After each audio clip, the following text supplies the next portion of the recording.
Oh, Hilton, stay. Your beds are soft and cozy. No lumpy couch, no stiff futon, no shower line at crack of dawn. Oh, Hilton, stay. A holiday you're saving. When you want holiday comfort you can count on, it matters where you stay. This season, enjoy spacious, comfortable rooms and friendly service when you book with Hilton instead. Hilton for the stay.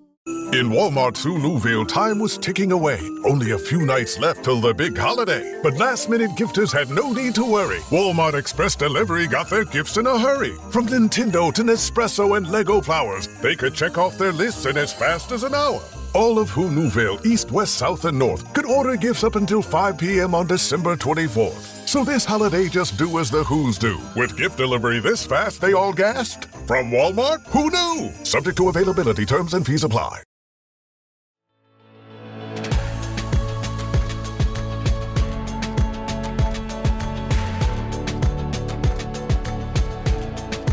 You're listening to the This Is Woman's Work podcast. We're together. We're redefining what it means, what it looks and feels like to be doing woman's work in the world today.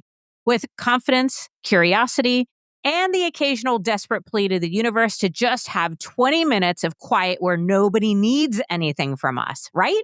Or is that just me because I'm an introvert? I mean, I need quiet time. I would almost rather read a new book than meet a new person. I consider it a win when plans get rescheduled. And my relationship with social interaction is, let's just say, complicated. Very similar to my relationship with working out. I dread it. I try to get out of it. Then I force myself to do it. And then surprise, I love it and I feel amazing. And I tell myself that I'll remember that next time. But next time, the whole damn cycle starts over again. And yet, despite being a committed introvert, I have become absolutely convinced that connection is the cure to what ails us most. That most of us are aching for it, whether we realize it or not. It's this real, meaningful human connection, caring, giving, receiving, hugging, listening, all the stuff we're wired for, and also somehow avoiding like the plague. We've traded community for convenience, real life relationships for likes. And while we're out here chasing supplements and superfoods and whatever wellness trend is going viral this week, we're ignoring one of the most powerful contributors to our health and longevity, and that's each other. What if, instead of another pill or another product promising to change your life, the thing you really need is a painting class or a swimming lesson or a walking group where nobody's counting steps? Sounds a little too woo-woo?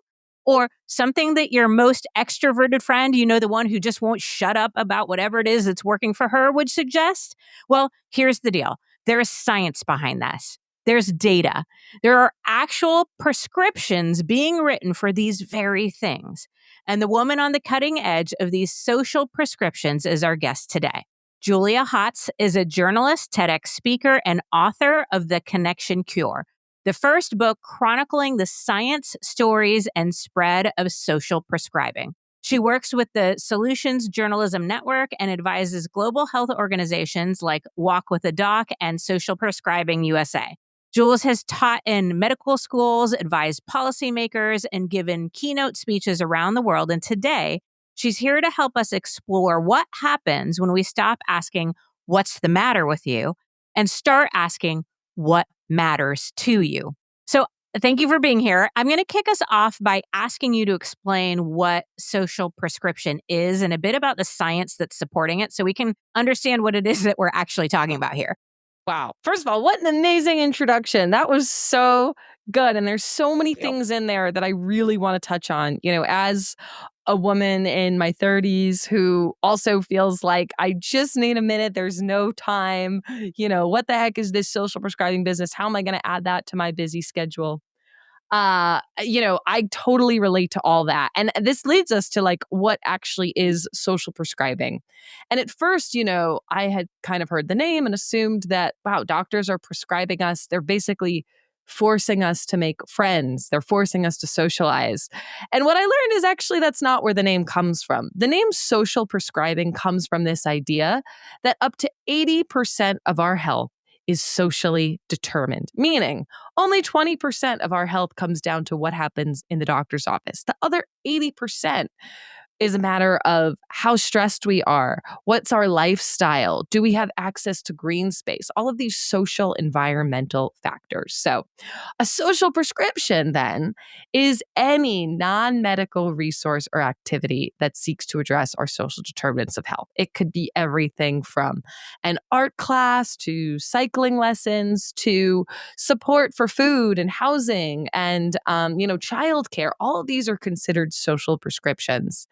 And as you teed up in the introduction, I think the key here is really making it focused on what matters to a person, flipping the script from what's the matter with you to what matters to you. Because you're so right, Nicole, that for a lot of your listeners, I imagine, maybe for you too, the thought of a doctor ordered prescription to add to your busy schedule, something that is social just for the sake of being social, that might not sound super appealing. But if the doctor is really focused on what matters to you and understands, okay, maybe you're a little bit more introverted, maybe you have all these scheduled demands, and is going to prescribe you an activity that really meets you where you're at, let's say a painting class where, you could just sit there and paint if you want, or even silent reading circles. This is a big one. Then that I think is going to be much more successful. You're more likely to follow it. And, comes with all of these health benefits that I could talk about. And I do want to talk about the health benefits. I just want to make sure I'm understanding this correctly. So when I heard social prescriptions, I immediately went to human connection, time with people, relationships. But what I'm hearing you say is that's part of it. What is missing for us? What matters most? What do we most need? That's exactly it. Yeah. And I get that it's confusing both with the name social prescribing and the name of my book, The Connection Cure. But when we talk about connection, it's not just connection to large groups of people. It can be a connection to one person. It could be a connection to your environment. And importantly, it could be a connection to yourself, right? So, and it's true that in my book, I do mostly focus on group-based activities involving movement, nature, art, service, belonging. These are kind of the 5 categories that social prescriptions are most commonly in. But, there's a whole gamut of social prescriptions that really are focused on you reconnecting to yourself, you reconnecting to your community, you reconnecting to the values that you want to live by, and can improve your health comparable to other kinds of prescriptions. Okay. Can you repeat the 5 categories? Sure. So it's movement, moving your body, nature, spending time in nature, art, and that means, music, that means film, that means writing. It could mean creating art or receiving it. It means service is the 4th, volunteer service. And finally, belonging, right? So maybe it's dinner parties, maybe it's, just really intentional conversations. And more often than not, the social prescriptions involve a combination of those 5 things. But in my book, I wanted to talk about all the evidence we have, even before this social prescribing craze was a thing, suggesting that these 5 categories can improve both our physical health and our mental health. Can you give some examples of where this has been proven to make a difference, have somebody be healthier, or maybe even cure an illness?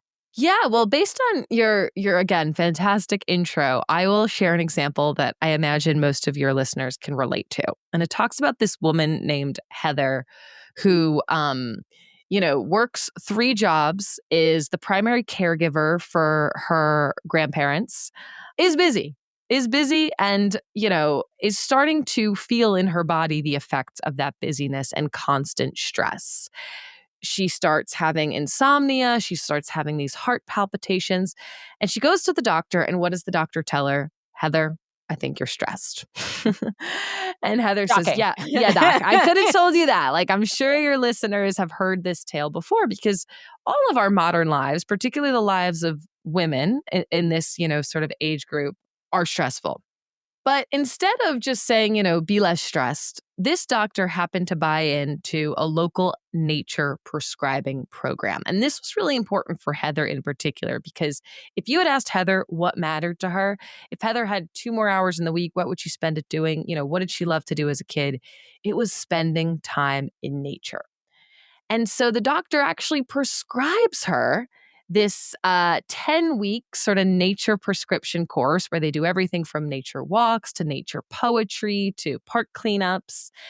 And lo and behold, in those 10 weeks, Heather, some of her symptoms are still there, but many of them disappear. She's able to sleep better through the night. She's made friends, something that she felt she hasn't had time to do. And she's reconnected to herself and to this habit and hobby that she loved as a kid. Now, somebody might hear that and they think, how did Heather have time to do that? I thought Heather worked 3 jobs and she didn't have time for that. Well, here's the funny thing about time in nature. It gives us the perception that we have more time because of the way it uniquely calms our nervous system and restores our attention.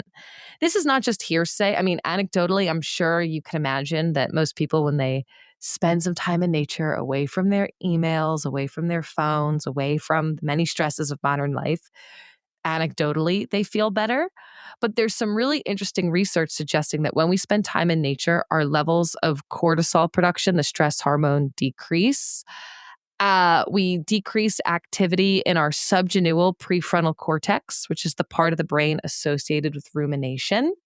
Some studies even show that spending time in nature has attention benefits on par with taking Ritalin, an ADHD medication.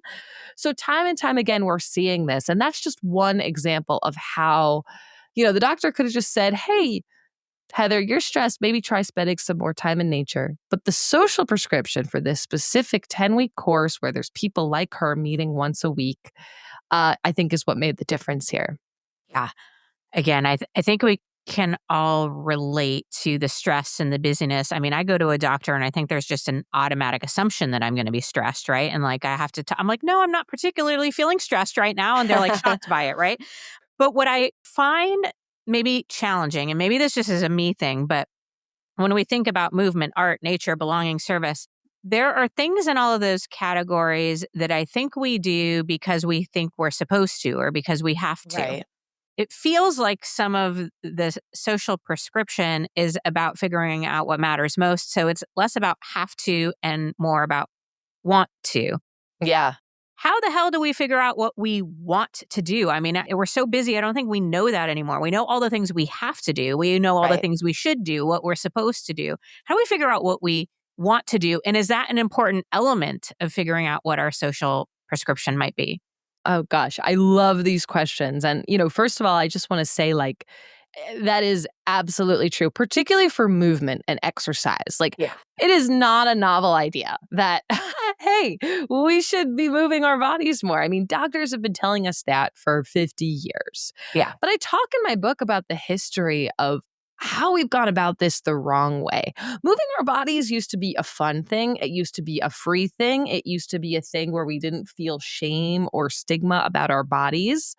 And now you look at the research and, the places that are most people culturally today do that, such as in gyms, there's so much stigma. There's something called gym intimidation, right? This idea that women in particular don't want to go to the gym. They're less likely to work out because they're self-conscious about their body image.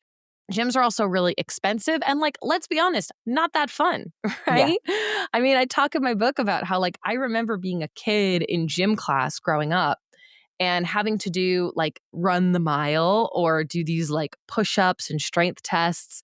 And it made me really dread physical activity. Found out that has an interesting history in our military, our nation's kind of military preparedness curriculum. Anyway, that's a whole tangent, but you're absolutely right that for everyone, particularly for women, it's not a novel idea that we should be doing these things, particularly movement.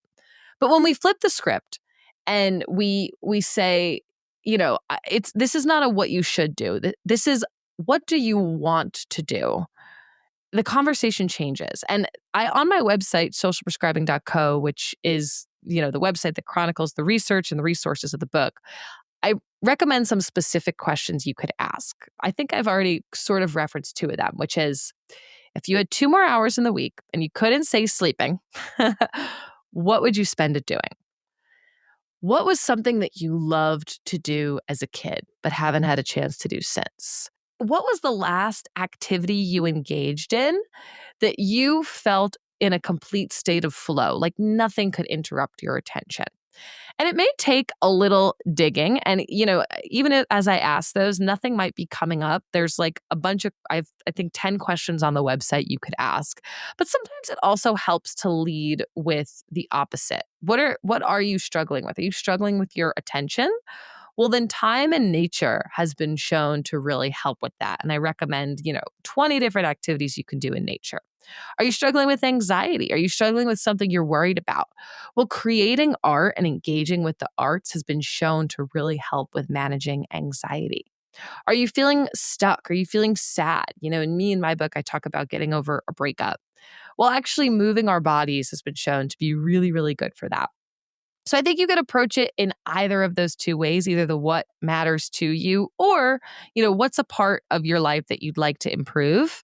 And you'll converge on the movement, nature, art, service, and belonging in some way. And I always recommend just starting there. It doesn't have to be the perfect match, but I think with a lot of times, for all the reasons you mentioned in the intro, we get so stuck in our momentum of staying inside, of just like wake, eat, sleep, repeat, that we forget that there's so much more to life and that those things can be the very things that will improve our health and make us feel better throughout the day.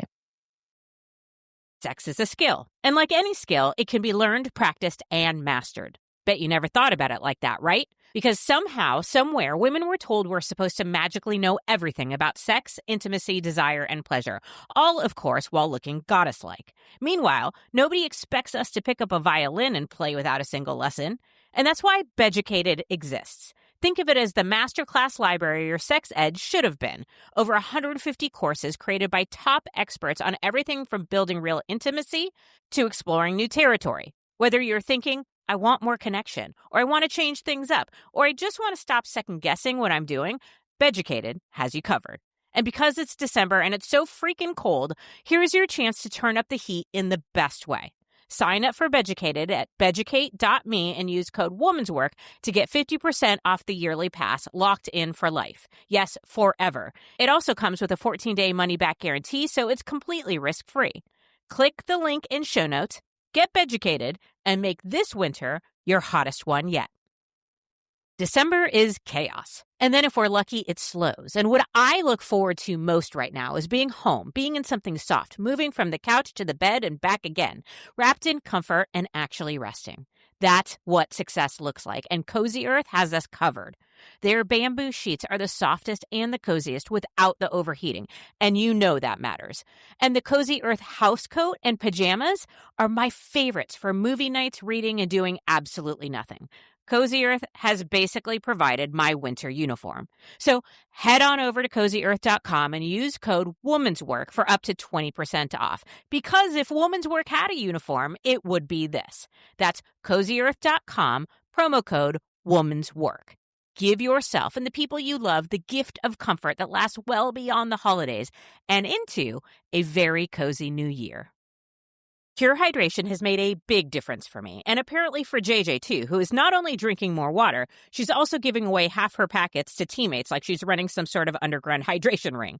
Honestly, I'm just glad they're drinking water, which is why I'm really excited to try Pure Energy. It's a plant-based energy drink mix with natural caffeine and electrolytes, so you get the boost and the hydration without the shakes and the jitters. With no added sugar or artificial junk, Pure Energy delivers a refreshing boost you can feel good about. I'm planning to use it during my afternoon slump when my brain really thinks it's time to be done for the day. And if it's anything like their hydration packs, I know it's going to be a game changer. And here's a bonus. Pure is FSA HSA approved, so you can use your FSA or HSA funds to stay hydrated and boost energy the smart way. For This Is Woman's Work listeners, you can get 20% off your first order at curehydration.com/womanswork with code WOMAN'SWORK. And if you get a post-purchase survey, make sure to let them know you heard about Cure right here. It really does help support the show. So don't just drink more water, upgrade it with Cure. Okay, there are a lot of things in there that I think were super important. And I just want to reiterate because my brain goes to, okay, what's the one right best thing, right? And there is this element of start somewhere, test it out, learn, test something else. There's nothing to be lost in the testing process. We don't need to have the one right answer right away. So I'm glad you said that. I also want to circle back to the start where you talked about movement. And that was what jumped into my head where we have a lot of shoulds and supposed tos. And I will freely admit that I mostly exercise for health and longevity purposes. There's very little desire involved.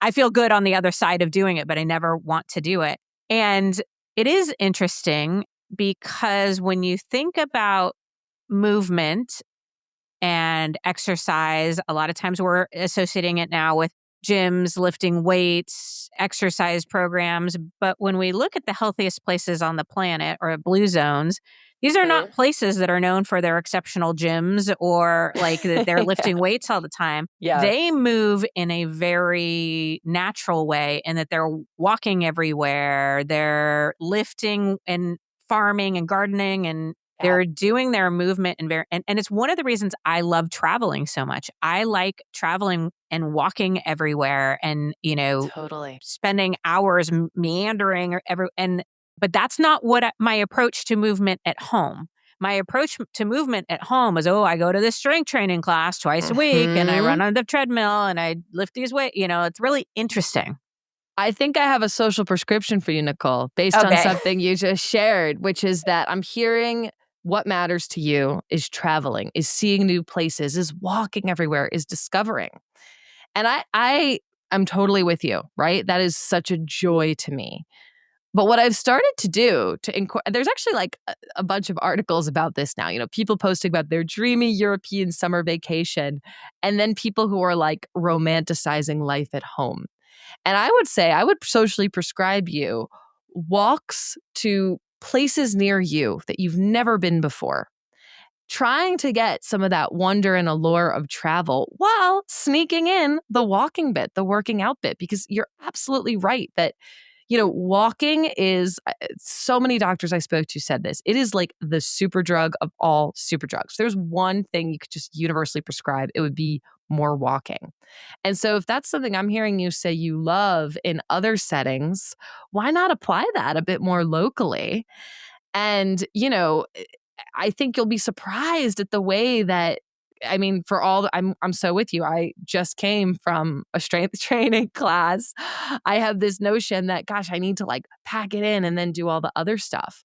But I find that like calorically, or for whatever reason I'm doing that fitness wise, if I were to spend that time just walking briskly for 2 hours with a friend to a part of my neighborhood I've never been in, I'm basically getting the same benefits with a lot more joy.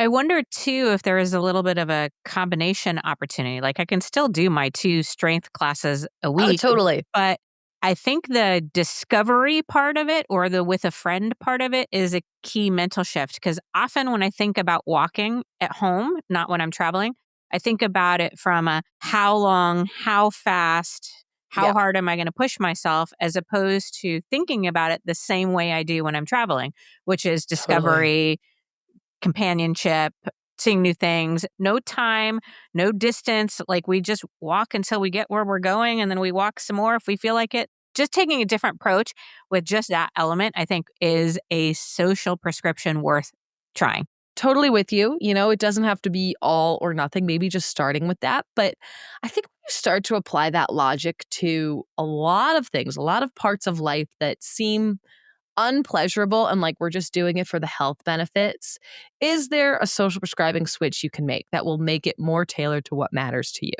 So another, direction you could go with movement is friends and I have started to play pickup volleyball. I used to love playing volleyball. I did this as a kid. I did it in college.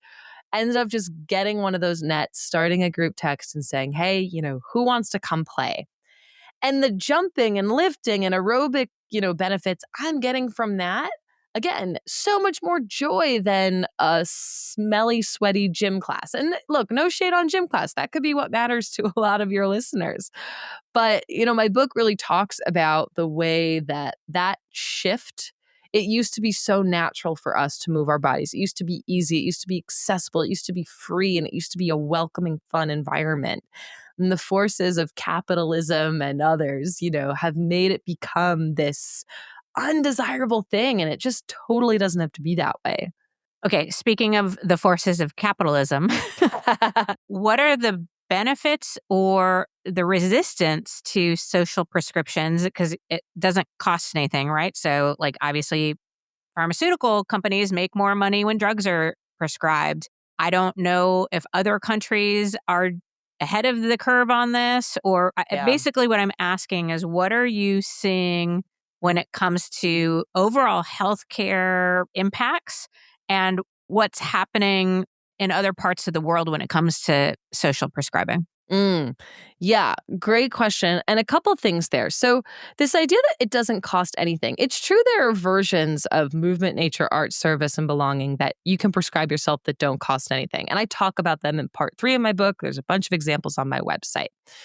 The examples I talk about in part 1, where somebody is given a formal social prescription by a doctor for, in Heather's case, for example, going to this guided nature club, or I talk about a woman who receives a prescription for an art class.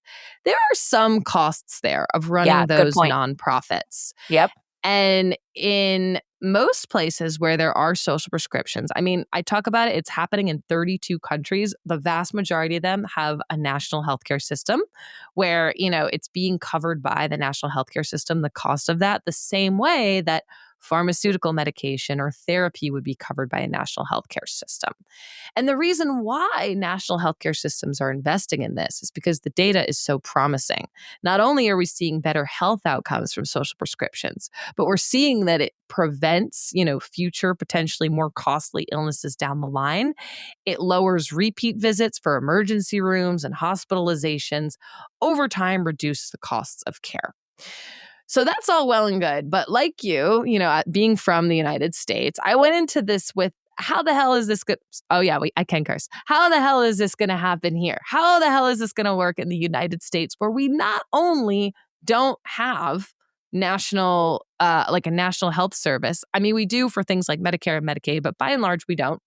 And also, yeah, the sort of pill prescribing culture in the United States is far stronger here than any other place I've been. We spend more on pharmaceuticals than the rest of the world combined.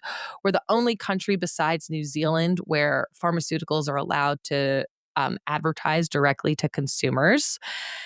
And I really go through the whole rigmarole of like, is this the thing that's standing in the way? And I also come to the conclusion that, I respect all the views of all your listeners, but I think big pharma, quote unquote, gets made out to be this bad guy. But there are a lot of times in my life where I've been saved by big pharma. My dad had this pretty rare cancer a couple years ago. The latest pharmaceutical innovations is what saved him. I had, some kind of bacterial infection a couple weeks ago. I go to my pharmacy, I get an antibiotic, I'm better. I think the problem, though, and this is where we as a culture need to be realistic, is that we've relied on big pharma to solve a lot of problems that historically have not been solved by pills and that other countries do not have the same relationship to.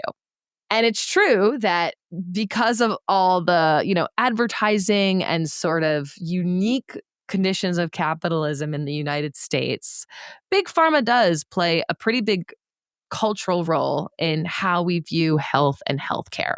So I think it's going to take us as patients to really resist that, and not even to fully resist it, but to have social prescriptions as another option on the menu. I talk in my book about people who were prescribed antidepressants, which really helped them, as well as a swimming prescription. People who were prescribed anti-anxiety medication, as well as an art prescription. So I think that's the language we need to lead with. And here in the United States, for the same reasons why it's picked up abroad, we are seeing some private insurance companies getting behind this because of its potential to improve health outcomes and reduce the cost of care. In other words, it's cheaper for an insurance company to cover 10 weeks of Zumba class than it is for a lifetime of blood pressure medication or insulin, right? Right. So we are starting to see that movement here. I think it's going to be slower. It's going to happen differently. But there's a great group, Social Prescribing USA, that's health professionals basically trying to build this movement. I really love how you handled that question because I do think there is, and I do this too, a quick to blame big pharma, quick to blame doctors, quick to blame ourselves.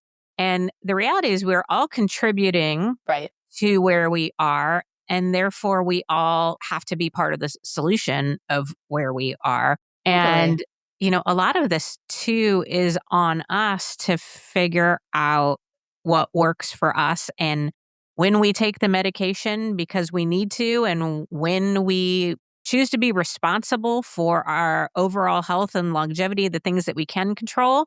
So instead of pointing the finger, working together is I think what I'm trying to get at. Absolutely. I'm so glad you said that. And that was, I like very much come to that conclusion in the book. I was already fires blazing, trying to make big pharma the enemy here. And it's true. And I talk about this in the book. There have been a lot of missteps. There have been a lot of ethical breaches, integrity breaches, and we can't ignore those. But we also can't ignore the way that it has revolutionized health and healthcare for so many of us and how we ourselves are part of the problem. I talk about this. I myself am part of the problem. Case in point, right here, I'll show you. I mean, I like totally have a caffeine addiction. I drink way, way, way too much coffee. Whereas I know a few lifestyle changes, such as sleeping more, such as, improving my diet, would probably do me better than having 3 things of cold brew a day. Well, you're preaching to the choir on that one. I don't really trust people who don't drink coffee. Like, what do? Get a normal amount of sleep? That's just so strange. Right. Yeah. And yet, and it's that's the thing. It's so normal in our culture. But when I traveled around the world for this book, going to like Singapore, wondering where's my cold brew. Other cultures just don't do this, and so I think it starts with us. I think Yeah. we don't have to throw it all out or everything overnight. As you could see, I'm still drinking my cold brew, but I am trying to prescribe myself these 5 things more so that, I could sort of be part of the change. Yeah. My brain goes to, yes, I agree. There have been ethical breaches. There have been missteps and things that have been just downright blatantly wrong. And I don't say this to excuse that, but the same is true for ourselves with our own health. We have done things, all of us, that we know are not good for us, that are absolutely ethical breaches to ourselves and to our bodies. And I think, again, it's just about shared responsibility and shared ownership over the solution. Totally. Okay, so you so quickly and easily helped me with a social prescription. For those people listening in, what are some questions that we could be asking ourselves to find our own social prescription if we don't have a doctor who's doing this with and for us? Yeah. So just to reiterate some of them, I mean, what matters to you is like the umbrella, but of course that's super broad. Like a lot of things matter to me. So I recommend being really precise with it, asking that 2 more hours in the week question. Yeah. Asking, and this is a good one to get your friends and close loved ones involved with, like what makes you light up when you talk about it? I saw the way that your face lit up when you were talking about how much you love traveling and walking when you travel. So try to do that detective work on yourself or bring your loved ones in to help you because there's something in that. That's a clue, right? Another thing I sometimes ask when I give, keynotes and workshops is I have people go through the awe, flow, glimmers framework. You're I don't know familiar this. with that? No, yeah, Yeah, please. Yeah. it's so awe is this idea that an experience that transcends your understanding of yourself and the world. So what does that mean in practice? It's when you go to a concert and you get goosebumps. It's when you hike to the top of a mountain and you're just amazed by the view, right? I ask people to reflect on the last time they experienced awe because it's not the same for everyone and there's a clue in there too. Awe has been associated with so many health benefits. Another one is flow. right? We kind of assume, I mean, I'm case in point, I have like 50 tabs open right now. I had to stop this interview for a second because my landlord called me. Our lives are full of distractions. But what are the activities that make you forget those distractions, that make you so present in the moment that you could do for 7 hours and not be interrupted? That's your flow. There's a social prescribing clue there. And the last one is glimmers. There's a lot of talk about triggers. What are these painful reminders of painful experiences from your past? But glimmers are the opposite. Glimmers are small moments that trigger delight and joy. What are your glimmers? I've been to like 24 different cities, given these workshops, and I ask people to reflect on them, and you get the most amazing answers. And so I think that whether it's, watching puppies play in a park or hiking or going to a concert, whatever it might be, try to reflect on that and ask yourself, what can I prescribe myself that's going to bring myself closer to that thing? And you might be thinking, well, my doctor's never heard of social prescribing. My therapist has never heard of social prescribing. At socialprescribing.co, there's a list of resources of free or donation-based activities where you could prescribe yourself that involve elements of these 5 things. I love this so much. And I don't know, it speaks to inner knowing or just something that is inside me, that even being the extreme introvert that I am is like, the way I looked at it was connection with people, but I think it's because that is part of my social prescription. That is part of what I'm craving, the connection, the belonging, the service you had mentioned earlier. So I could talk to you all day. Jules, thank you for your important work, for writing this book. Again, it's The Connection Cure. And you can find more about social prescribing on her website, socialprescribing.co. Jules, thank you so much. Thank you so much, Nicole. Such an honor to be here. I loved your questions, and I hope you take me up on that social prescription. I absolutely am, and I will tell you all about it. Okay. Great. So, friend, maybe the next time you're feeling off physically, mentally, emotionally, you don't need to completely overhaul your diet or download a new app or buy another thing that promises to fix you. Maybe what you need is less fixing and more connecting to what matters to you. Connecting with yourself, with your people, with your community, with something that lights you up or makes you laugh or reminds you that you're not in this alone.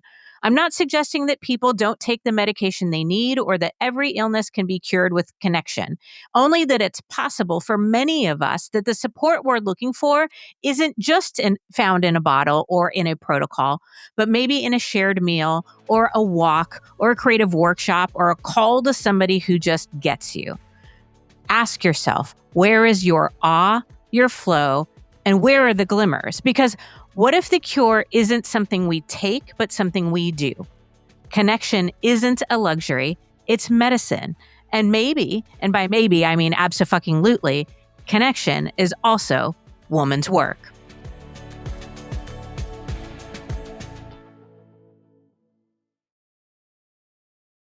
This episode is brought to you by Marqeta. When it comes to your payments provider, you can't afford to compromise. Marqeta's modern payment solutions flex with your business without the trade-offs. Stable and agile, secure and innovative, scalable and configurable.